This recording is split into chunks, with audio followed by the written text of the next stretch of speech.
Seja Anjo da Esperança, ligue 0 operadora 12 21 27 30 30 ou acesse nosso site. Sou anjo, sou novo tempo.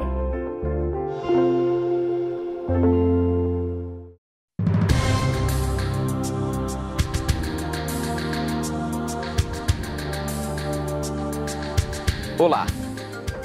Será que na igreja em que você frequenta você já se decepcionou com alguém? Será que você que está nos assistindo aí não é alguém que se afastou da igreja por um mau testemunho de um outro irmão seu? A Bíblia fala do trigo e o joio dentro da igreja. Cristão e cristão. Tem um texto interessante na palavra de Deus, em 1 João 2, o verso 6, que diz o seguinte: quem diz que vive unido com Deus deve viver como Jesus Cristo viveu. Eu sei que existem muitas pessoas que se decepcionaram com outras pessoas. Pessoas que entraram na igreja, mas pelo testemunho de outras pessoas se decepcionaram, se afastaram dos caminhos de Deus. Mas como administrar isso? A gente sabe que na igreja tem os dois tipos de pessoas, em todas as igrejas. Como a Bíblia pode nos orientar sobre viver como Cristo viveu, unidos em irmandade dentro da igreja? Esta e outras questões você acompanha agora, pois está no ar, Na Mira da Verdade.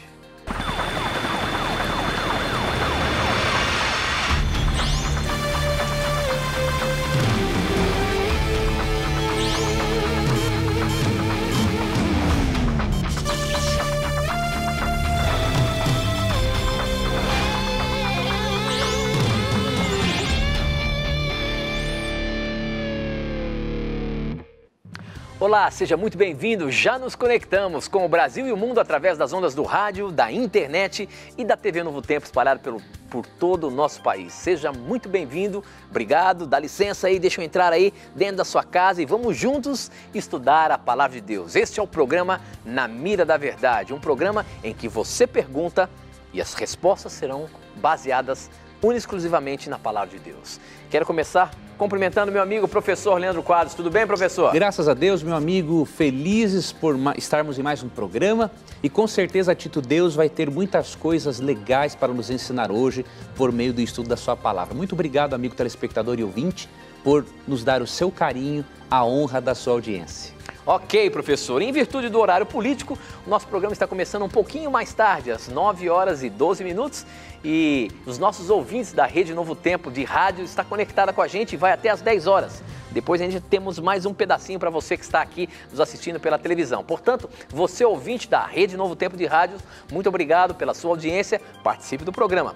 Para você participar do programa, basta você mandar as suas perguntas por torpedo SMS, o número é 12 981 51 0101, 981 51 0101. E você pode também participar através das redes sociais, pelo Facebook, namiradaverdade.nt, pelo Twitter, @namiradaverdade, e nós temos o nosso blog, novotempo.com/namiradaverdade, onde além de você mandar as suas perguntas, você pode conhecer o conteúdo que ali colocamos semanalmente, assuntos relevantes ao estudo da Palavra de Deus e diversos debates sobre os vários temas bíblicos. Então acesse o nosso blog diariamente e acompanhe os estudos que o professor Leandro Quadros coloca ali, os mais diversos assuntos. Ali você tem espaço para debates, tem um espaço onde você tem assuntos sobre apologia e muitas outras coisas. Além disso, você pode pedir um curso bíblico gratuito, que já já eu falo para você, tá bom? Mas professor, eu quero começar o programa hoje, eu li aqui um texto pesado, onde diz o seguinte, que o cristão, se ele quer ser um cristão, ele deve viver como Jesus viveu. Exato. Agora, a gente sabe, professor, que tem vários problemas na igreja, porque eu posso me decepcionar com as pessoas, me chatear e me afastar da igreja por causa disso. Só que a Bíblia diz que existe o trigo e o joio na igreja. Mas como é que é isso, professor? Como que a gente lida com esse problema na igreja? Pois olha, Tito, essa é uma questão muito importante. Jesus utiliza-se da imagem do trigo e do joio para mostrar que tem dois tipos de pessoas dentro da igreja. O trigo é a boa planta. O joio é uma planta muito parecida com o trigo, mas é uma erva daninha. Então o que acontece? Cristo se utiliza desses dois exemplos da natureza, exemplos agrícolas, para mostrar que há dois tipos de pessoas dentro da igreja.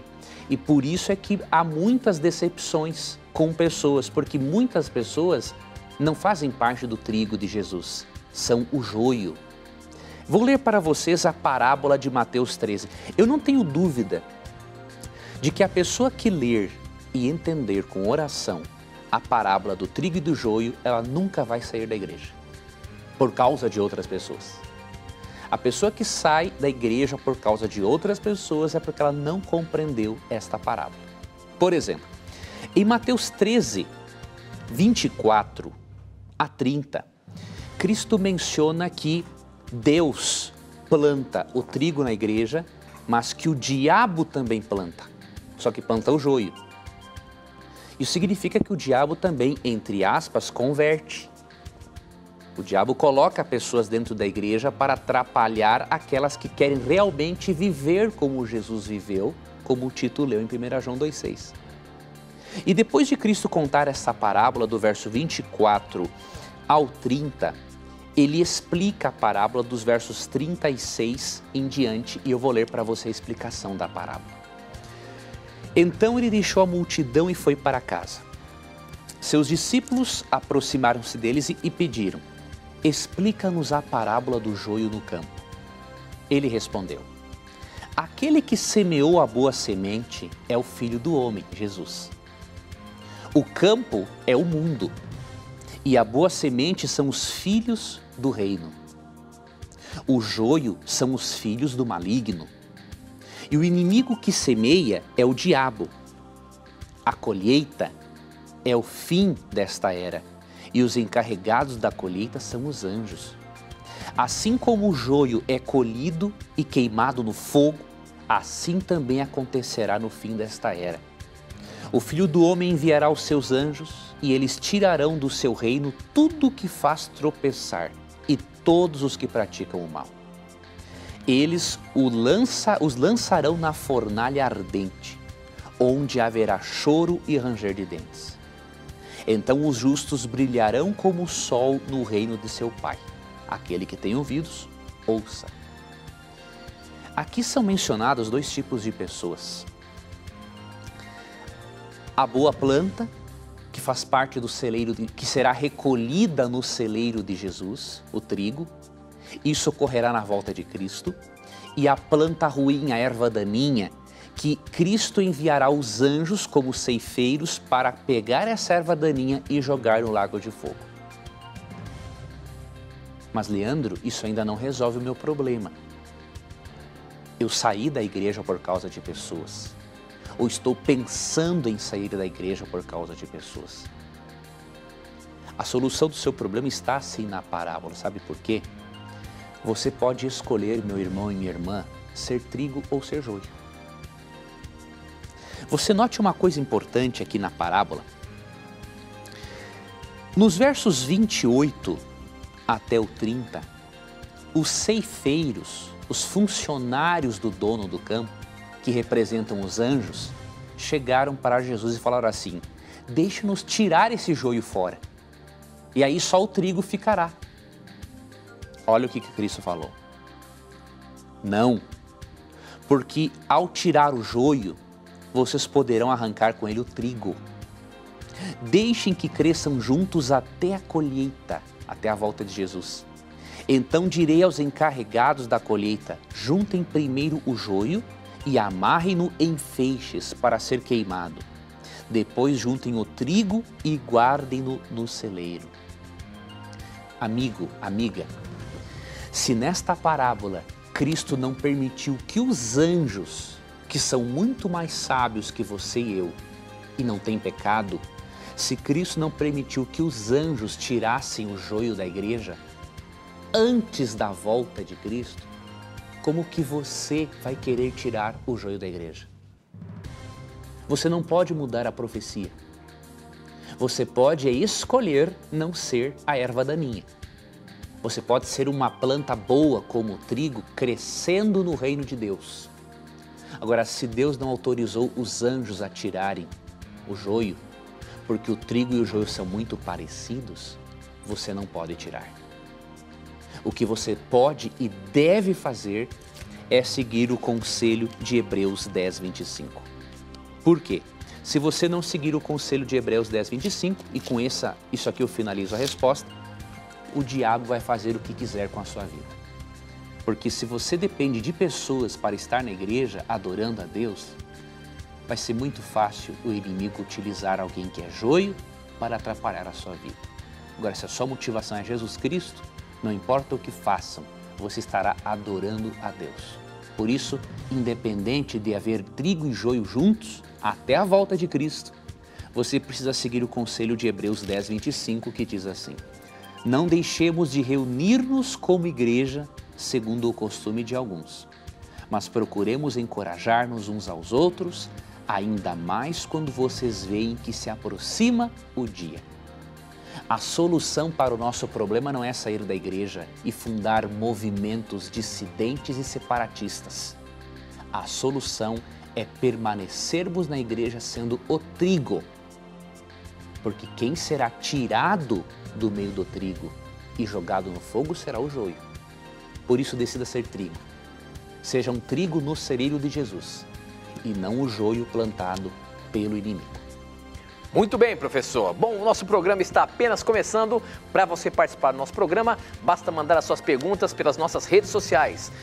Pelo Facebook, namiradaverdade.nt, pelo Twitter, @namiradaverdade, pelo SMS, o número é 12 98151 0101.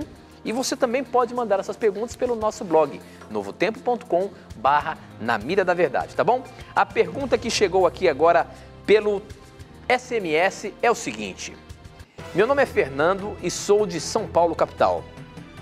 Ao ler alguns versos na Bíblia, observo que em poucos casos mulheres de Deus usaram joias, independentemente das razões pelas quais usaram. Não seria algo a se pensar quando afirmamos que é pecado usar joias? Professor Leandro Quadros, é pecado usar joias? Como é que é essa questão aí? A gente percebe que várias mulheres da Bíblia usavam joias. Olha, realmente nós não podemos dizer que uma pessoa que usa joias é uma pecadora, né? Então, independente de joia ou não, Deus olha muito para o coração do ser humano. Agora, quando aprendemos sobre o estilo de vida cristão, percebemos sim que a recomendação de Deus é que a mulher cristã e o homem cristão também se vistam e se enfeitem de forma diferente que as pessoas que não são cristãs se enfeitam, né? Então, por exemplo, quando você vê o uso da joia na Bíblia, você percebe que várias pessoas usaram, mas você percebe também que para o povo de Israel era uma coisa muito tentadora, porque quando eles utilizavam joias, eles iam facilmente para a idolatria, porque naquela época o uso de joias estava relacionado à adoração a divindades pagãs. Então, se fosse uma coisa totalmente inofensiva, diríamos assim, Deus não teria pedido a eles para tirarem suas joias. Vou ler para você um texto em Êxodo 33, 4 até o 6. Quando o povo ouviu essas palavras terríveis, começou a chorar e ninguém usou enfeite algum. Isso porque o Senhor ordenara que Moisés dissesse aos israelitas: vocês são um povo obstinado. Se eu fosse com vocês, ainda que por um só momento, eu os destruiria. Agora tirem os seus enfeites e eu decidirei o que fazer com vocês. Por isso, do Monte Horebe em diante, os israelitas não usaram mais nenhum enfeite. Então a gente percebe que fazia parte daí do reeducação do estilo de vida do povo de Deus a não utilização desses enfeites. Quando vamos para o Novo Testamento, percebemos que, obviamente, o uso de joias não tem mais essa conotação com a idolatria. Mas Pedro e Paulo, por exemplo, em 1 Timóteo 2,9, mas eu vou ler o que Pedro fala em 1 Pedro 3, 3 e 4, recomendam que, como um estilo de vida cristã, as mulheres cristãs se enfeitem sem as joias. Então o texto diz assim: a beleza de vocês não deve estar nos enfeites exteriores, como cabelos trançados e joias de ouro ou roupas finas. Ao contrário, esteja no ser interior, a beleza, não é? Que não perece. Beleza demonstrada num espírito dócil e tranquilo que é de grande valor diante de Deus, pois era assim que também costumava adornar-se as santas mulheres do passado, que colocavam sua esperança em Deus. Então a recomendação bíblica é que a mulher cristã e o homem cristão, ao irem conhecendo o Evangelho, adequem-se ao estilo de vida cristã. É óbvio, Deus não deixa de amar você e Deus não considera você melhor que alguém por causa da joia ou não uso da joia. Tá? Não é o fato de a Bíblia dar essa orientação que nós vamos sair por aí sendo indelicados, fanáticos, criticando as pessoas que usam joias. Temos que respeitar todas as pessoas. Agora, deixemos que a pessoa, na medida em que vai conhecendo o Evangelho, ela vá conhecendo o estilo de vida cristão. E com o tempo a própria pessoa perceberá que isso vai ser melhor, inclusive para a saúde dela. Muito bem, professor. Ainda temos 2 minutinhos antes do intervalo. E eu queria colocar a pergunta do Wesley, que chegou pelo Facebook. Ele diz o seguinte: duvido você colocar essa minha pergunta na mira. Vocês adventistas são contraditórios? Digo isso porque vocês falam tanto do sábado que uma hora fala que o sábado não salva ninguém e em outra hora diz que se eu não guardar o sábado eu vou me perder. Afinal, qual a doutrina oficial da Igreja Adventista? E por que vocês discutem tanto a lei? Sendo que na Epístola de Tito, Paulo diz que discutir sobre a lei é uma bobagem. Professor Leandro Quadros, essa opinião do nosso amigo aqui, internauta, e eu queria ver você aí na mira da verdade, meu amigo. Como é que fica isso aí? Vamos lá, veja bem, amigo internauta. Olha, temos 1 minuto. Você consegue responder ou a gente vai para o intervalo e volta, depois você responde? Quanto tempo, Tito? 1 minutinho. Não, então vai ser melhor ir para o intervalo. Então, fique aí. Não fique, segura um pouquinho aí. Nós vamos para o breve intervalo e a gente volta já já.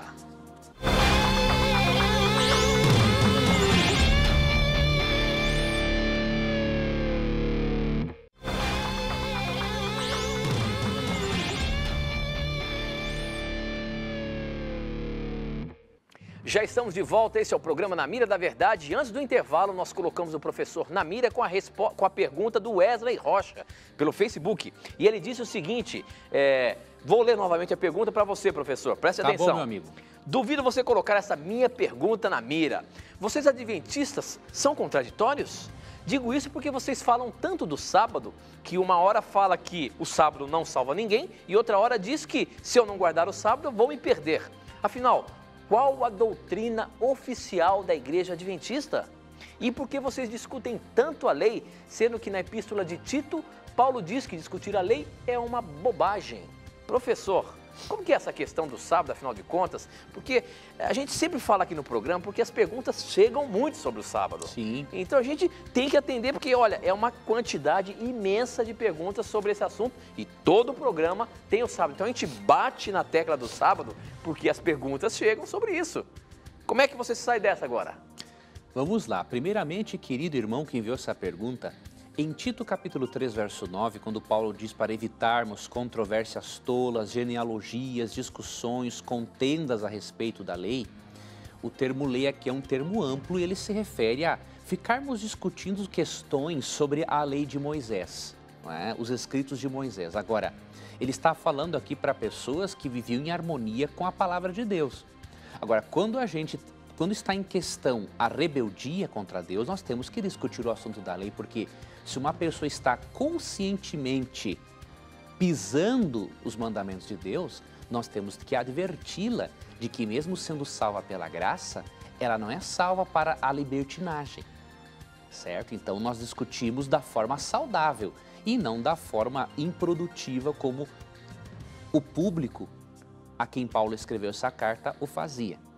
Outro aspecto, se você estudar a teologia adventista com base na Bíblia, você perceberá que a nossa compreensão é estritamente bíblica e equilibrada e não contraditória. Por quê? Na própria carta a Tito que você mencionou, Se você ver alguns versos, você vai entender o porquê que nós cremos que a salvação não é pelo sábado, e não tem como ser, é unicamente pela graça de Cristo, mas você vai entender também por que os salvos observam o sábado. Aqui que está uma questão.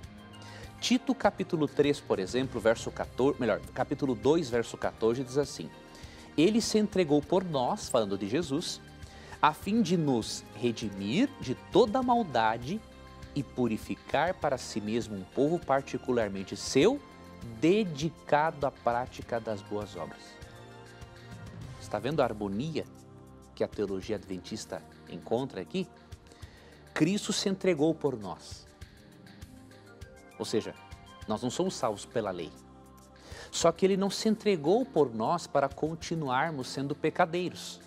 Aqui é dito que Ele se entregou por nós para nos redimir da maldade, purificar para si um povo que seja dedicado à prática das boas obras. Ou seja, salvação é pela graça e as boas obras são um resultado da aceitação dessa graça. Então isso está na própria carta de Paulo a Tito. No capítulo 3, versos 7 e 8, a mesma coisa. Ele o fez a fim de que, justificados por sua graça, nos tornemos seus herdeiros, tendo esperança da vida eterna. Fiel é esta palavra e quero que você afirme categoricamente essas coisas, para que os que creem em Deus se empenhem na prática de boas obras. Tais coisas são excelentes e úteis aos homens. Veja, não há contradição entre salvação pela graça e obediência aos mandamentos de Deus. O erro está em colocar os mandamentos como um meio de salvação. Isso é legalismo e vai levar muita gente para o inferno, para o lago de fogo. Agora, outra coisa que vai levar muita gente para o lago de fogo, para o inferno, é: eu sou salvo por Jesus, a lei já era. Ué, se eu sou salvo para Jesus, diz o texto, para ser purificado, praticar boas obras, e isso é útil e excelente para os homens, é óbvio que faz parte da conduta cristã a observância dos mandamentos de Deus, mesmo que a nossa obediência seja imperfeita. Então, resumindo o pensamento, querido, cremos que a salvação é um presente de Deus independente de sábado, independente de qualquer mandamento. Agora, nós também cremos que a graça transformadora, ela faz com que durante a vida nos coloquemos em harmonia com a palavra de Deus. E se eu e você conscientemente pisamos um dos mandamentos que seja de acordo com Mateus 5,19, aí nós estamos demonstrando o quê? Que a graça não está sendo efetiva na nossa vida. Portanto, não vejo como uma contradição, mas como um complemento, essa compreensão que nós temos do sábado em relação à graça de Deus. Muito bem, professor. A próxima pergunta chegou por SMS aqui. Quem mandou foi o Emerson, ele é de Salvador, na Bahia, e ele diz o seguinte: olá, sou da Igreja Universal e quero saber se é errado fazer cultos para expulsar demônios e por que a fisionomia e a voz das pessoas possessas mudam. Por favor, me responde. Abraço. Professor, ele é da Igreja Universal e ele tem visto bastante isso na igreja dele lá, a questão de fazer cultos para expulsar demônios. E ele se assusta pelo que ele está me falando aqui, ao ver que as pessoas realmente mudam a fisionomia e até a voz. Realmente é o inimigo que está se apoderando dessas pessoas dentro da igreja, professor? Que pergunta importantíssima desse irmão da Igreja Universal. Querido irmão, quero dizer uma coisa. Biblicamente, Jesus deu aos seus filhos a autoridade para expulsar demônios. Nós lemos, por exemplo, isso em Mateus, capítulo 7, 21 a 23. Porém, a forma como muitas igrejas o fazem é perigosa e antibíblica.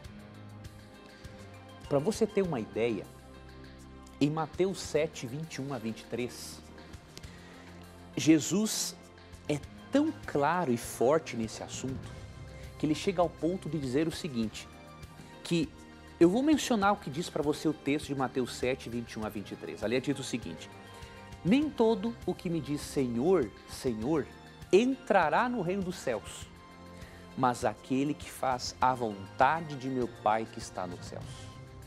Aí ele continua: Muitos naquele dia hão de dizer-me, Senhor, Senhor, porventura não temos nós profetizado em Teu nome? E em Teu nome não expelimos demônios? E em Teu nome não fizemos muitos milagres? E aí Cristo continua. Então lhes direi explicitamente, nunca vos conheci. Apartai-vos de mim, os que praticam a iniquidade. O termo iniquidade no grego é o termo anomia, que quer dizer desrespeito à lei de Deus. Isso nos mostra que mesmo existindo sim a capacidade sobrenatural que Deus deu para expulsar demônios pelo poder do Espírito Santo, infelizmente há muitas pessoas que usam isso de maneira errada. E que, portanto, fazer milagres e expulsar demônios não é sinal de que a pessoa realmente tem a Deus na vida dela. O que acontece? Por que eu estou dizendo isso? Porque em muitas igrejas isso é feito de forma errada. Quando Jesus expulsava o demônio de uma pessoa, Cristo não ficava dialogando com o diabo, como fazem muitos pastores. E isso é perigoso. Por quê? Primeiro eu vou ler aqui um texto de Jesus. Em Mateus, capítulo 8, do verso 28 ao 34, Cristo expulsa demônios de duas pessoas. E aí, quando os demônios se aproximaram de Cristo, possuindo as pessoas, gritaram assim, que temos nós contigo, ó Filho de Deus, vieste aqui atormentar-nos antes do tempo? Cristo não deu conversa para eles, não. Aí os demônios falaram de novo, né? Se nos expele, manda-nos para a manada de porcos. Pois ide, ordenou-lhes Jesus. Ou seja, Cristo foi curto e grosso. Dialogar com o demônio é muito perigoso. Porque quando um pastor fica dialogando, entrevistando o diabo, ele está revelando características psicológicas suas muito particulares para o diabo usar contra ele mesmo. Outro detalhe, qual é que deve ser o nosso propósito na igreja? A maior parte do tempo tem que ser em adorar a Deus e exaltar ao nome de Jesus. Fazer culto especificamente para ficar expulsando o demônio, na minha opinião e pelo que eu aprendo da Bíblia, é perder tempo de louvar a Deus. Eu creio que nós devemos em nossas igrejas falar infinitamente mais de Deus do que do diabo. Um outro detalhe, você não acha muito estranho que a pessoa vai à igreja, está bem, e depois, por meio do pastor, o demônio se manifesta para ter que expulsar o demônio? Isso não é uma coisa ilógica? Por que manifestar o demônio em alguém que não está possesso para depois ter o trabalho de expulsar de novo? E por que muitos entrevistam o demônio para poder ganhar dinheiro das pessoas? Olha, é por isso que Cristo falou em Mateus 7, 21 a 23, que muitos vão se perder fazendo essas coisas, porque fizeram da maneira errada e fizeram achando que faziam em nome de Cristo, mas não faziam. Então eu recomendo, meu irmão, tenha cuidado com esse tipo de culto. Vá a cultos onde se fale mais em Jesus do que no diabo. Porque em cultos que fala mais do diabo do que em Jesus, isso não vai trazer crescimento espiritual e paz mental para a sua vida. Muito bem, professor. Com isso, eu queria aproveitar e apresentar para você aqui a revista que nós oferecemos todos os dias aqui no programa, Verdades para o Tempo do Fim. Essa é uma revista que, na verdade, é um curso bíblico com 16 lições de temas relacionados a esse tempo em que vivemos, o tempo do fim.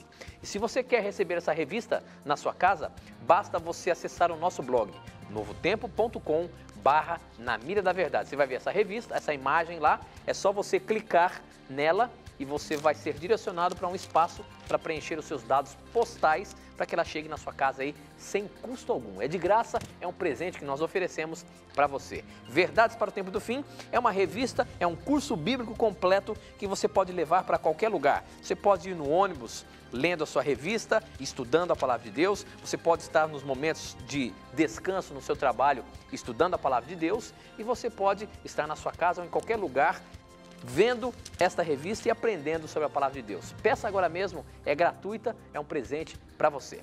Professor, meu amigo, uma pergunta aqui que chegou no Facebook, mas antes de eu colocar essa pergunta no Facebook aqui, da Kelly. Kelly, a sua pergunta vai estar na mira. Eu quero colocar um SMS que chegou aqui. E ele diz o seguinte, deixa eu ver se tem um nome, não tem um nome. Ele pergunta o seguinte: gostaria de saber o que a Bíblia fala sobre a pré-existência dos eleitos. Nosso espírito foi criado antes do nosso corpo? Como que é essa questão aí, professor? Essa pré-existência, espírito antes do corpo? O que a Bíblia fala sobre isso? Qual é a razão da pergunta dele aqui, que eu também não sei, quero aprender. Olha, essa é uma crença realmente dos nossos irmãos mórmons. Eu digo irmãos mórmons porque, olha, se há pessoas simpáticas que eu conheço, são os mórmons, viu? Olha, que pessoas espetaculares, que eu já tive a oportunidade de me relacionar e tudo mais.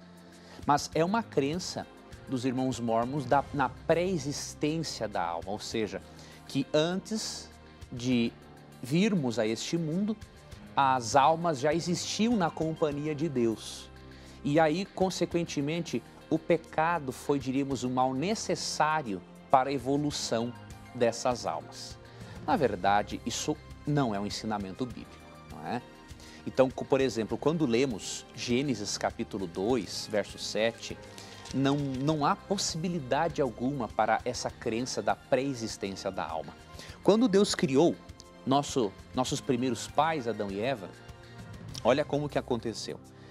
Gênesis 2:7. Então formou o Senhor Deus ao homem do pó da terra e lhe soprou nas narinas o fôlego de vida, e o homem passou a ser alma vivente. Ou seja, esse texto diz que o ser humano só passou a ser uma alma vivente depois que Deus forma o corpo do pó da terra e sopra nas narinas o fôlego de vida, que é o espírito. Ou seja, antes de Deus formar o corpo e soprar o espírito nas narinas do ser humano, o homem não era uma alma vivente. Ele não estava vivo, não havia consciência. A consciência só passou a existir com a união do corpo com o fôlego de vida, que é o espírito. Portanto, por mais respeito e carinho que tenhamos por todos os nossos irmãos e telespectadores mórmons, e nos sentimos muito honrados e felizes pela companhia deles neste programa, podemos garantir biblicamente que a crença da pré-existência da alma é antibíblica e nós não podemos acreditar nesse tipo de doutrina. Muito bem, professor. Agora, próxima pergunta pelo Facebook. Quem mandou foi a Kelly Lima e ela diz o seguinte: tenho 17 anos e tornei a ter mais fé em Deus vendo o programa Na Mira da Verdade. Eu não sei se você vai ler ou não o meu comentário. Infelizmente, nunca vi o programa ao vivo, pois moro com meus tios e eles são espíritas e não gostam de ter conhecimento bíblico. Por isso, vejo somente pelo YouTube. Então, a minha pergunta seria a seguinte, na verdade ela fez várias. Ela diz o seguinte: no céu onde Deus está, há somente anjos do sexo masculino? Anjos têm definição de sexo? Todos os seres do universo são semelhantes a Deus como nós, seres humanos? Deus, antes de tudo, vivia sozinho? Ele precisou criar anjos para não ficar só? Deus sabia que o diabo iria se revoltar contra ele? Se sim, então por que Deus o criou? Essas são uma das perguntas que eu gostaria muito de saber a resposta. Espero o retorno. Fiquem com Deus. Olha aí, a Kelly é uma menina que tem pesquisado na internet, encontrou o Na Mira da Verdade aí, tem acompanhado os programas pelo YouTube e ela tem vários questionamentos. Você conseguiu guardar aí as perguntas aí, professor? Consegui, Tito, e vamos fazer o seguinte, amiga Kelly, eu vou pegar com o Tito o seu e-mail, seu contato, e nós vamos enviar para você gratuitamente, tá bom? Um curso bíblico e materiais que respondam a todas as suas perguntas. Nós queremos te ajudar nisso. Aqui eu vou abordar para você algumas de suas questões, mas eu quero com muito carinho atender você e desde já agradecer a você por você assim se manifestar de forma tão carinhosa para com o nosso programa. É uma honra sabermos que Deus tem usado pecadores tão falhos como nós para de alguma forma ajudar você a conhecer mais a palavra dele. Sobre a sua pergunta, em relação aos anjos, se existem anjos de sexo masculino e feminino, eu vou ler para você Mateus capítulo 22, versículo 30, que diz o seguinte: Cristo estava discutindo sobre a doutrina da ressurreição com um partido judaico chamado de saduceus, porque eles não acreditavam na ressurreição, não é?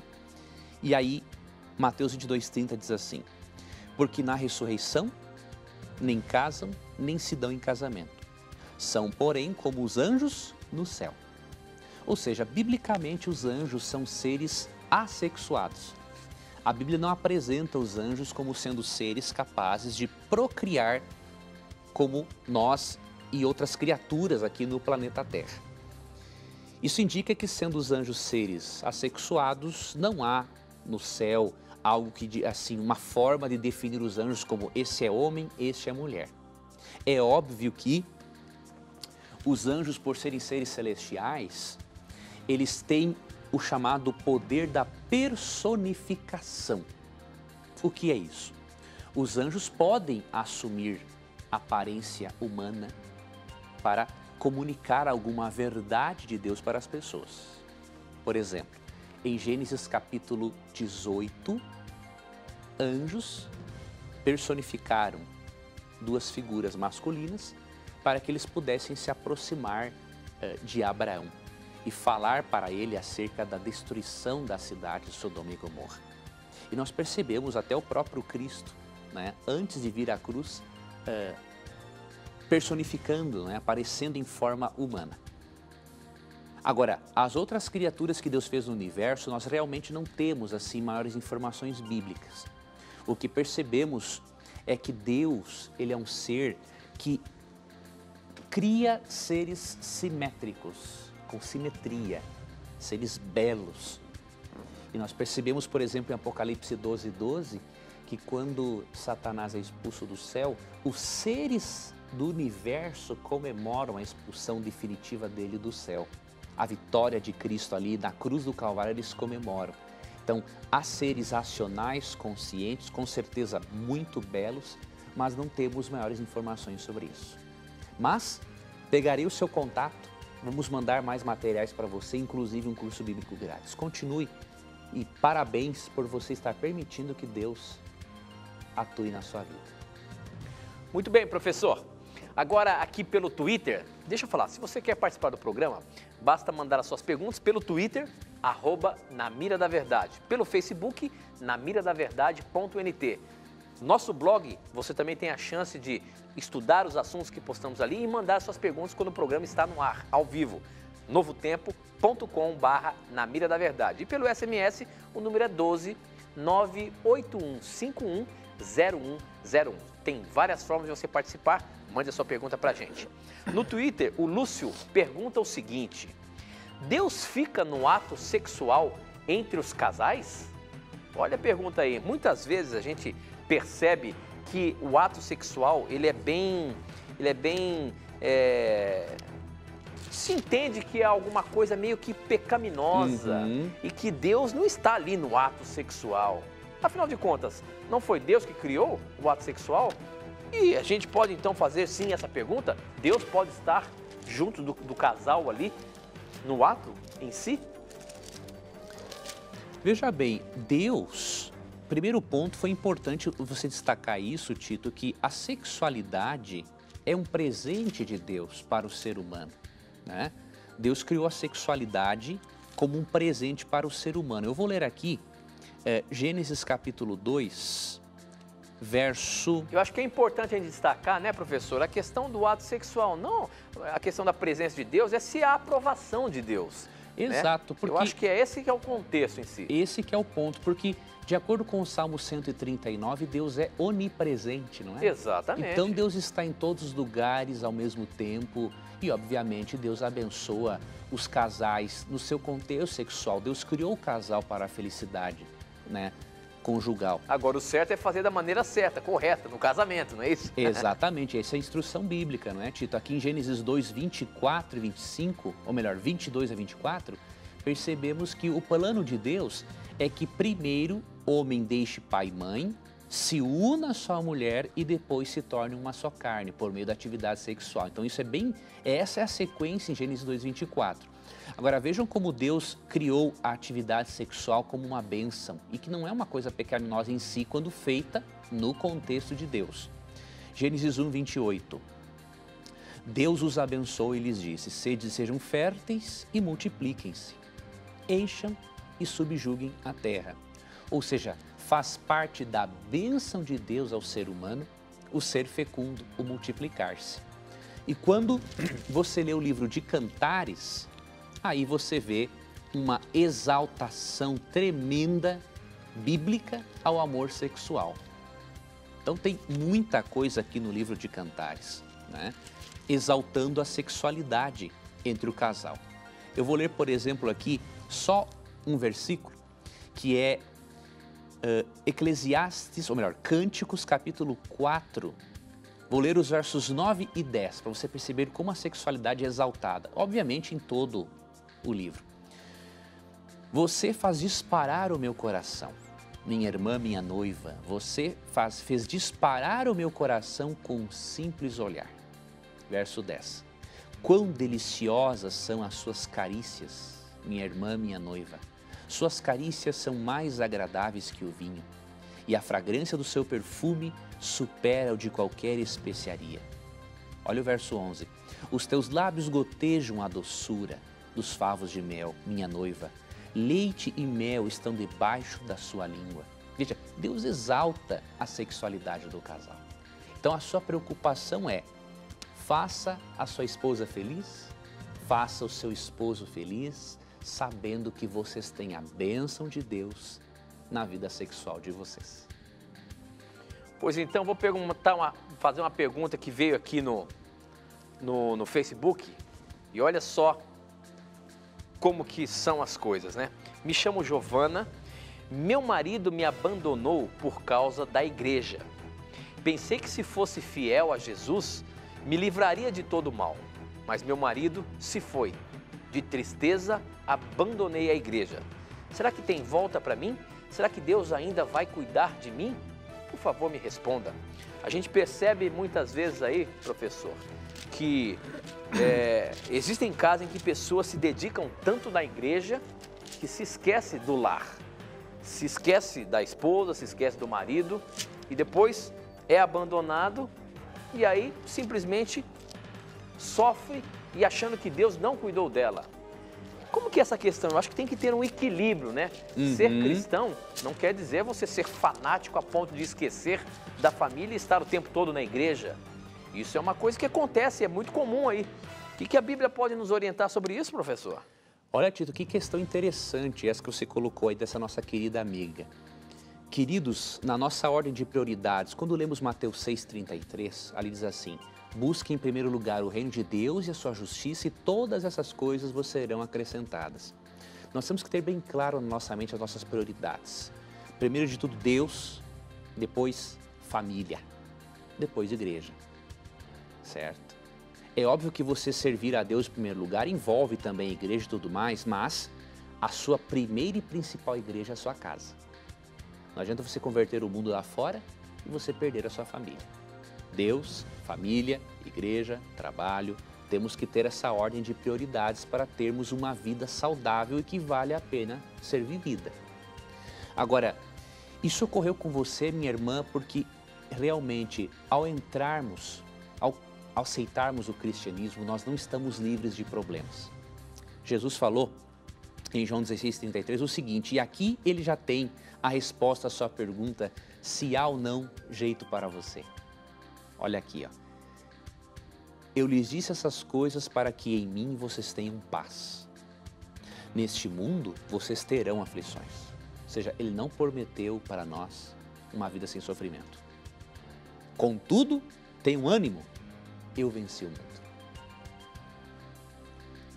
Jesus não promete felicidade eterna para nós neste mundo.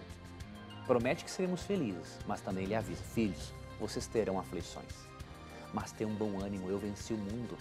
A minha vitória sobre o mundo pode ser a vitória sua.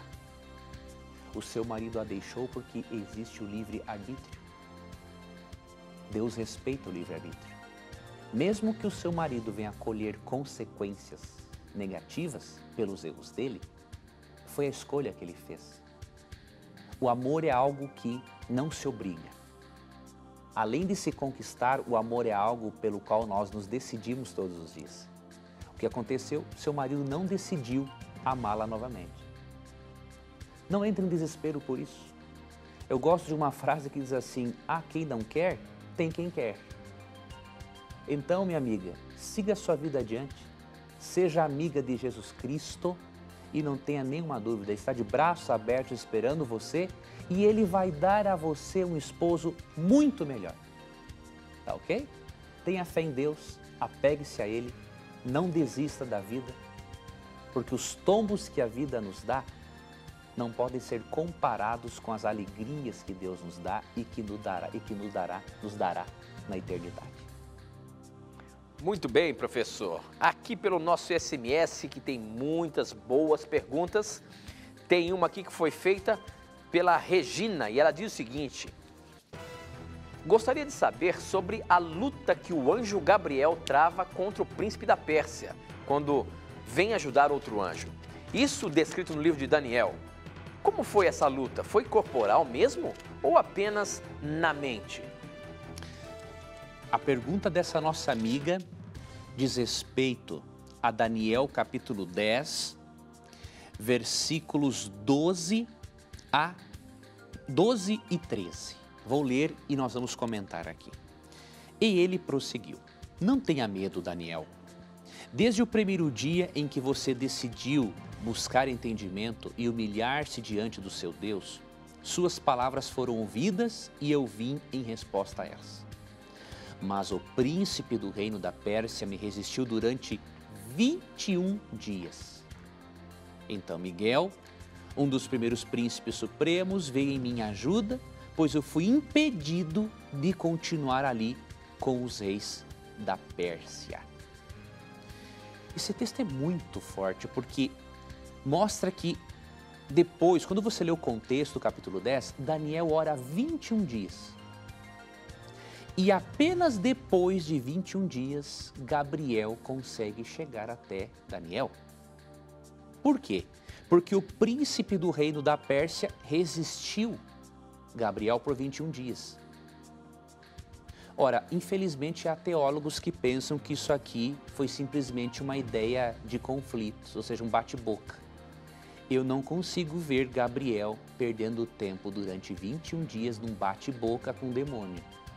É óbvio que a batalha entre o bem e o mal, o conflito entre os seres celestiais é algo real. Em Apocalipse 12, 7 a 9, quando diz assim que Deus expulsa Satanás do céu, Deus não chegou para Lúcifer o seguinte: filho, batendo no ombro dele, né, ó, dá licença, não há lugar mais para você aqui. Não, o diabo é abusado, ele é ousado. Teve que haver, ó, pancadaria mesmo no céu. Entende? A batalha entre o bem e o mal é real. Não houve um bate-boca aqui de 21 dias. Por acaso, Miguel viria depois de 21 dias para dizer o seguinte: olha, vamos parar com esse bate-boca aí, deixa que Gabriel siga o seu curso normal. Não. Miguel teve que vir porque a coisa estava feia. Então a batalha entre o bem e o mal, sim, é terrível. Se nós tivéssemos assim olhos espirituais, veríamos grandes coisas acontecendo ao nosso redor. Disputas entre anjos de Deus e anjos de Satanás. Ok, professor, muito bem. A próxima pergunta chegou pelo nosso blog. Quem mandou foi o Jadson Lambert. Ele diz o seguinte: tenho uma dúvida. Tenho muita fé em Deus e sigo minha religião, porque mesmo assim, algumas vezes vejo espíritos claramente e ouço vozes?